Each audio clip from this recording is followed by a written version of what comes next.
அனைவருக்கும் வணக்கம் மாஸ்டர்ஸ். த Buddha's wife அப்படிங்கிற ஞானத்தை தான் அந்த டைட்டில்ல தான் அம்மா பேசிட்டு இருக்காங்க. ஞான பிரபஞ்சம் அப்படிங்கிற புக்கில் இருக்கு. அதை பற்றி தான் சொல்லிட்டு இருக்காங்க. அதோடைய இரண்டாவது பகுதி தான் இன்னைக்கு சொல்ல போறாங்க. வணக்கம் மாஸ்டர், சொல்ல ஆரம்பிக்கலாம். வணக்கம் மாஸ்டர். நான் புத்தாஸ் ஒய்ஃப் புக்ல இருந்து ஃபர்ஸ்ட் பார்ட் நான் போன கிளாஸ்ல செஷன்ல சொன்னேன். அதுல என்ன பண்றாரு, புத்தா வந்து யசோதராவை பிரிஞ்சு போயிடுறாரு. அதாவது அந்த குழந்தையே இல்லாம 13 வருஷம் கஷ்டப்பட்டாங்க. அந்த குழந்தை பிறந்து இருக்கும்போது ஒரு நாள் இரவு அவங்களும் தூங்கிட்டு இருக்காங்க, யசோதராவும். அந்த டைம்ல அந்த குழந்தையும் யசோதராவையும் பார்த்துட்டு அப்படியே வெளியே போயிடுறாரு.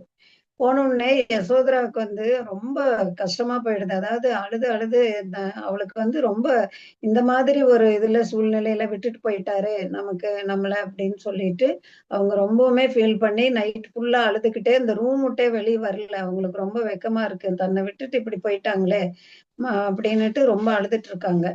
அதே மாதிரி அவங்களுடைய மாமியார் வந்து பிரஜாபதி கௌதம், அவங்களுக்கும் ரொம்ப, ஏன்னா சித்தார்த் வந்து பிறந்து மாயாதேவிக்கு பிறந்த உடனே அவங்க சகோதரி பிரஜாபதியினுடைய சகோதரியனுடைய குழந்தை தான் சித்தார்த். மாயாதேவிக்கு பிறந்த உடனே அவங்க இறந்துருவாங்க. குழந்தைய வந்து தன்னுடைய சகோதரி கையில, பிரஜாபதி கையில கொடுத்துட்டு இறந்துடுறாங்க. அன்னையில இருந்து இவங்கதான் அந்த குழந்தைய அரசருக்கு இரண்டாவது மனைவியாகவும் இந்த குழந்தைக்கு அன்பு தாயாகவும் அழகா வளர்த்திட்டு வர்றாங்க. அப்படி வளர்த்துன தன் குழந்தை கண்ணுக்கு கண்ணா பார்த்துட்டு இருந்தனே, என்னை விட்டுட்டு இப்படி போயிட்டாரே சொல்லாம கூட அப்படின்னு ஒரு தாய் வந்து எவ்வளவு வருத்தப்படுவாங்க, மகன் வந்து போயிட்டான்னு. அந்த வருத்தத்துல அவங்க இருக்காங்க. அரசர் வந்து தன்னுடைய ஒரே வாரிசு பேரரசரா வரணும்னு பார்த்திருந்தேன், ஆனா இவன் இப்படி பண்ணிட்டு போயிட்டானேன்னு அரசர் ஒரு பக்கம் வருத்தப்பட்டுட்டு இருக்காங்க. மனைவி வந்து யசோதரா வந்து இவ்வளவு நல்லா நம்மளை காதலிச்சு கல்யாணம் பண்ணி ஒரு குழந்தைக்கு தாயான பிறகு சொல்லாம கூட இரவுல விட்டுட்டு போயிட்டாரு. ஏதோ நடக்கும்னு நினைச்சாரு, ஆனா இந்த அளவுக்கு தன்னை விட்டுட்டு போவாங்கன்னு யசோதராவும் எதிர்பார்க்கல. அதனால எல்லாரும் ரொம்ப துக்கத்துல இருக்காங்க. ஆழ்ந்த துக்கத்துல இருக்கும்போது அரண்மனையே வந்து ரொம்பவே கஷ்டமா எல்லாரும் ஃபீல் பண்ணிட்டு இருக்கும்போது பிரஜாபதி என்ன பண்றாங்க, இன்னும் நம்ம தான் இதுக்கு ஒரு நல்ல முடிவு எடுக்கணும் அப்படின்னு சொல்லிட்டு யசோதரையை போய் ரூம்ல பார்த்து, நீ வந்து குழந்தைக்கு முதல் ராகுல் வந்து அவனுக்கு என்ன தெரியும் இந்த துக்கமெல்லாம், அது பாட்டுக்கு அழகா சிரிச்சுட்டு மடியில பாலை குடிச்சிட்டு விளையாண்டுட்டு இருக்கும். இந்த குழந்தைய பாதுகாக்கணும், நீ ஃபர்ஸ்ட் குழந்தைய நல்லா பாத்துக்கணும்னு அதுக்கு செய்ய வேண்டிய கடமைகள் எல்லாம் யசோதரைக்கு சொல்லி தராங்க. அவங்க சொல்லி தந்தோடனே இவங்களும் தன்னால முடிஞ்ச அளவு குழந்தைய வந்து பார்த்துக்கிட்டு தான் இருக்காங்க. இருந்தாலும் மனசுல ஒரு பக்கம் அந்த வேதனைய, அதாவது சொல்லாம போயிட்டாரு போயிட்டாருங்கிற வேதனைய வந்து தன்னால வந்து தாங்கிக்கவே முடியாம இருக்காங்க. அப்ப வந்து என்ன ஆகுது, ஒரு நாள் அவங்க பிரஜாபதி என்ன பண்றாங்க, அப்படியே மெதுவா தோட்டத்துக்கு கூப்பிட்டு போய் அங்க இருக்கிற பெண்களோட எல்லாம் கொஞ்சம் பழக வைக்கிறாங்க. அப்பவும் வந்து அவங்க வந்துட்டு அது இருக்க வரைக்கும் நல்லா இருக்காங்க. ஈவினிங் ஆனா ரொம்ப வருத்தப்பட்டுட்டு இருக்காங்க யசோதரா. அப்ப என்ன செய்யறாங்கன்னா, ஒரு சத்சங்கம், அந்த அரண்மனையில வேலை செய்யறவங்கள பெண்களை எல்லாம் கூப்பிட்டு ஒரு சத்சங்கம் நடத்துறாங்க பிரஜாபதி. அதாவது உங்களுடைய கஷ்டத்தை எல்லாம் யசோதரா கிட்ட சொல்லுங்க. அப்பதான் அவங்களுக்கு வந்து நான் எல்லாருமே துன்பத்துல இருக்கிறோம், யாராரு எந்த மாதிரி துன்பத்துல கஷ்டப்பட்டுட்டு தான் வாழ்க்கையில இருக்கிறாங்கன்னு அவங்களுக்கும் தெரிய வரும் அப்படின்னு சொல்றாங்க. உடனே வந்து அந்த பெண்களும் சரியா நம்மளுடைய ராணி வந்து இவ்வளவு கஷ்டப்பட்டுட்டு இருக்காங்களே, நம்ம கஷ்டத்தை வந்து அவங்க கிட்ட சொல்லணுங்கிற மாதிரி அடுத்த நாள் என்ன பண்றாங்க, இவங்கள வந்து அஹ், யசோதராவை வந்து அந்த பெண்களோட போய் பழகுறதுக்கு காலையிலயும் சாயங்காலம் போய் அரண்மனையில எல்லாத்தையும் ஒண்ணும் கூடி இவங்களையும் கூட போய் இருந்துட்டு வர சொல்லுவாங்க. அப்போ அவங்க வந்து ஒருத்தரும் தன்னுடைய கணவனை இழந்துட்டு இருக்கிறவங்க, தன்னுடைய மகனை பிரிஞ்சு இருக்கிறவங்க, பணமே இல்லாம கஷ்டத்துல உங்க கஷ்டங்களை வந்து யசோதரா கிட்ட சொல்லி சொல்றாங்க. அந்த கஷ்டங்களை எல்லாம் கேட்ட பிறகு யசோதராவுக்கு வந்து ரொம்ப மனசு வருத்தப்படுறாங்க. ஐயோ, நம்ம துன்பம் வந்து ஒண்ணுமே இல்ல, நம்ம கிட்ட சொல்லாம அவர் போயிட்டாரு, நல்லதுக்காக மக்களினுடைய துன்பத்தை பார்க்க போயிருக்காரு. ஆனா இவங்க ஒருத்தர் இல்லாம இப்படி எல்லாம் கஷ்டப்படுறாங்களே அப்படின்னு சொல்லிட்டு ரொம்ப வருத்தப்படுவாங்க. இப்படியே வந்து பல வருடங்களாக காலையிலயும் மாலையிலயும் அந்த பெண்களோட பேசிட்டே இருக்க இருக்க என்ன ஆகிறது, கொஞ்ச நாள்ல வந்து அவங்க வந்து துக்கத்தை துக்கத்தை பகிர்ந்துக்கிறது மாதிரி மகிழ்ச்சியும் பகிர்ந்துக்க ஆரம்பிக்கிறாங்க. சித்தார்த்த வந்து தன்னுடைய ஞானத்தினால மக்களை வந்து மாற்றணும்னு வெளியே போனாரு. ஆனா இவங்க வந்து தன்னுடைய அனுபவங்களால மக்களுடைய அனுபவங்களை கேட்டு அதனால வந்து ஆன்மீகத்துக்கு நுழையிறாங்க. இப்படியே காலம் போய்கிட்டு இருக்குது. அந்த டைம்ல இந்த பிரஜாபதி வந்துதான் இவங்களுக்கு வந்து நல்ல உளவியலான ஒரு நல்ல கருத்தையும் சொல்லி இவங்களை மாத்துறதுக்கு ட்ரை பண்ணிட்டு இருக்காங்க. அதே மாதிரி துயரங்களிலிருந்து இருந்து இவளும் யசோதராவும் இப்ப கொஞ்சம் கொஞ்சம் துயரத்தை விட்டுட்டாங்க. அப்ப வந்து இருந்தாலும் அந்த புத்தர் சித்தார்த்தர் கூட சன்னான்னு அவங்க ஃப்ரெண்டு ஒருத்தர் போனாங்க இல்லையா தேரோட்டி, அவர் அடிக்கடி வருவாங்க இங்க அரண்மனைக்கு வந்து புத்தருடைய நிலைமையெல்லாம் சொல்லிட்டு போவாரு. அப்ப வந்து ஒரு கதை வந்து அஹ், அறிஞ்சுக்குவாங்க. அவங்க கிசா கௌதமின்னு ஒரு கதையை பத்தி சொல்லுவாரு. சொன்னா என்னன்னா, அந்த அம்மாவனுடைய பையன் வந்து இறந்துருவாங்க. அவர் வந்து ஓடி வந்து புத்தர் காலில் விழுந்து என் பையனை எப்படியாவது நீங்க காப்பாத்தி தரணும் அப்படின்னு சொல்லி அழுவாங்க. அப்போ அந்த புத்தர் சொல்லுவாரு, ஒரு ஒரு வீடா நீ போய் இறப்பு இல்லாத வீட்டுல இருந்து கடுகு ஒரு கைப்பிடி அளவு வாங்கிட்டு வா, நான் வந்து உன்னுடைய பையனை காப்பாத்துறேன் அப்படின்னு சொல்லிடுவாங்க. உடனே வந்து இவளுக்கு ஒரே சந்தோஷமாகிரும். நம்ம போய் ஏதாவது வீட்டுல கடுகு வாங்க, ஊரெல்லாம் ஒரு ஒரு வீடா போய் கேட்டா இறப்பு இல்லாத வீடே இல்லை உலகத்துல. திரும்பி வந்து சொல்லும்போது அப்ப வந்து பிறப்பு இறப்பு பத்திய அந்த கதையெல்லாம் அவங்களுக்கு சொல்லி புரிய வச்சு, அதுதான் வாழ்க்கை, வாழ்க்கையினுடைய நியதி இதுதான் அப்படிங்கிறத புரிய வைப்பாரு. புரிய வச்ச உடனே அவங்க வந்து திருந்திருவாங்க, தெரிஞ்சுக்குவாங்க. நம்ம வந்து அவ்வளவுதான் நமக்கு கொடுத்த பையனுடைய வாழ்க்கை அப்படின்னு சொல்லி. அதே மாதிரி இந்த கதையை வந்து சன்னா சொன்னதுல இருந்து இவங்களும் என்ன பண்றாங்க, யசோதரா இப்ப அரண்மனை விட்டு அப்படியே வெளியே போறாங்க. நாட்டுக்குள்ள போய் ஒருத்தருடைய துன்பங்களை எல்லாம் கேட்டு அறிஞ்சு அவங்களுக்கு வந்து எந்த வழியில உதவி செய்யறாங்கன்னா அரசர்கிட்ட வந்து சொல்லி அவங்களுக்கு வேண்டிய ஏற்பாடுகள் எல்லாம் செஞ்சு அவங்களுடைய எல்லாம் துன்பங்களை எல்லாம் ஆஹ் போக்கிட்டு வர்றாங்க. அதாவது புத்தர் வந்து ராஜ்யத்தை விட்டு வெளியேறி அனைத்து மக்களுடைய துன்பத்தை போக்குனார் இல்லையா, ஒரு வழியை கண்டுபிடிச்சாங்கன்னா, யசோதரா வந்து ராஜ்யத்திலேயே தங்கிட்டு அவங்களுடைய அனைத்து மக்களின் துன்பங்களை போக்குறதுக்கான ஒரு வழியை கண்டுபிடித்தார். இவ்வாறு கணவன் மனைவியாக இருந்த சித்தார்த்தரும் யசோதராவும் ரெண்டு பேரும் பிரிஞ்சிருந்தா கூட ரெண்டு பேரும் என்ன பண்றாங்க, ஒரே இலக்கை நோக்கிதான் போய்கிட்டு இருக்காங்க. இந்த வரிசையில் வந்து புத்தர் ஒரு முறை எங்க வர்றாரு, புத்தர் துறவிகளோட இங்க அரண்மனைக்கு வர்றாரு. அரண்மனைக்கு வந்த உடனே அரசர் கேக்குறாரு, நான் உன்னை எவ்வளவு பேரரசரா பார்த்து உன்னை வளர்த்தி இருக்கணும்னு பார்த்தனே, நீ இப்படி போயிட்டியே அப்படின்னு சொல்லி ரொம்ப கஷ்டப்படுவாரு. அதுக்கு வந்து புத்தர் சொல்லுவாரு, இங்க அரண்மனைக்கு வந்த உடனே மகாராஜா நீங்கள் வந்து ராஜ்யத்தை விரிவுபடுத்துவதுதான் உங்களுடைய ஆஹ்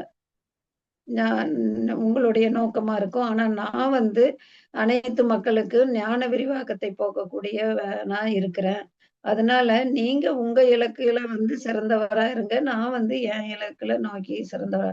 இது வந்து பேசிட்டு இருக்கிறதெல்லாம் கேட்ட உடனே யசோதரா வந்து ரூம் விட்டு வெளியே வர மாட்டாங்க. வேணும்னா வந்து பார்க்கட்டும் சித்தார்த்தன்னு உள்ள இருப்பாங்க.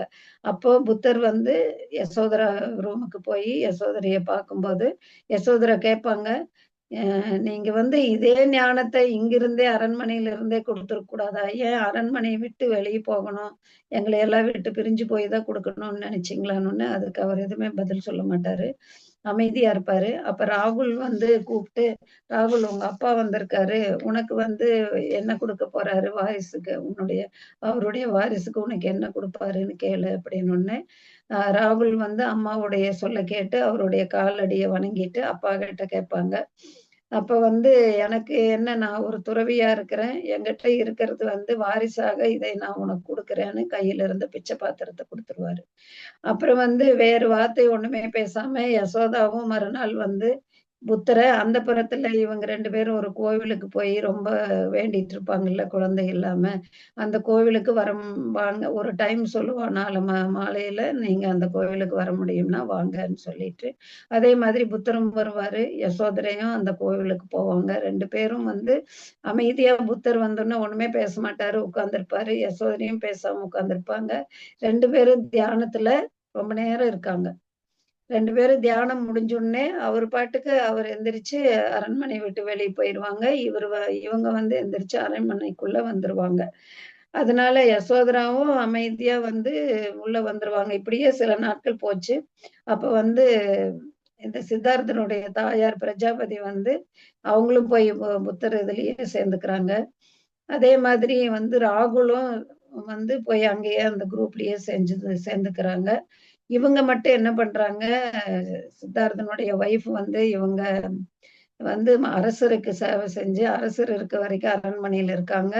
அரசர் வந்து இறந்த பிறகு அரண்மனையை விட்டு வெளியேறி, அதே வந்து இந்த பிரஜாபதி கௌதமி நடத்தும் அந்த புத்த பெண் இதுல போய் இவங்களும் சேர்ந்துக்கிறாங்க.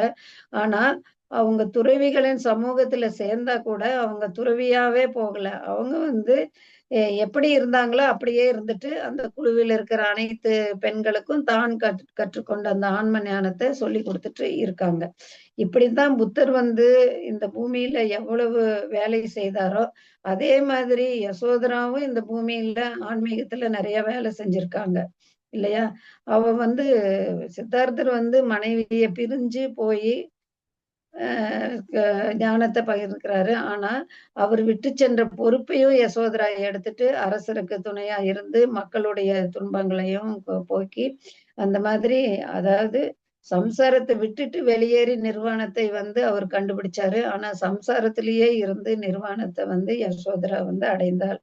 அப்புறம் வந்து யசோதரா வந்து வீட்டிலேயே இருந்துட்டு வெளியேறாமயே இந்த சம்சாரத்திலேயே நிறுவனத்தை அடைகிறாங்க. இது இது வந்து என்ன நம்ம புரிஞ்சுக்கலாமா, ரெண்டு பேருமே மனைவியும் கணவனும் வந்து வெவ்வேறு பாதைகளிலும் பயணித்தாலும் கூட அவங்களுடைய இலக்கு இறுதியில் வந்து ஒரே தான்.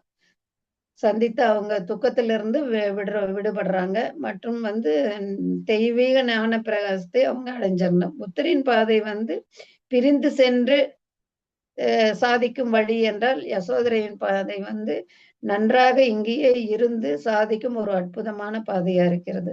அதனால நமக்கு என்ன இதிலிருந்து தெரிஞ்சுக்கலாம்னா, நம்ம இப்ப சம்சாரத்தில் இருந்தா கூட, நம்ம வந்து வேலைக்கு போலாம், எல்லா வேலையும் பண்ணுனா கூட, நம்ம வந்து ஆன்மீகத்திலயும் ஈடுபட்டு நம்மனால முடிஞ்ச அளவு அடுத்தவர்களுடைய துன்பத்தை போக்கணும், அடுத்தவர்களுக்கு உதவி செய்யணும் அப்படிங்கிற மாதிரி இந்த கதையில முடிச்சிருக்காங்க மாஸ்டர்.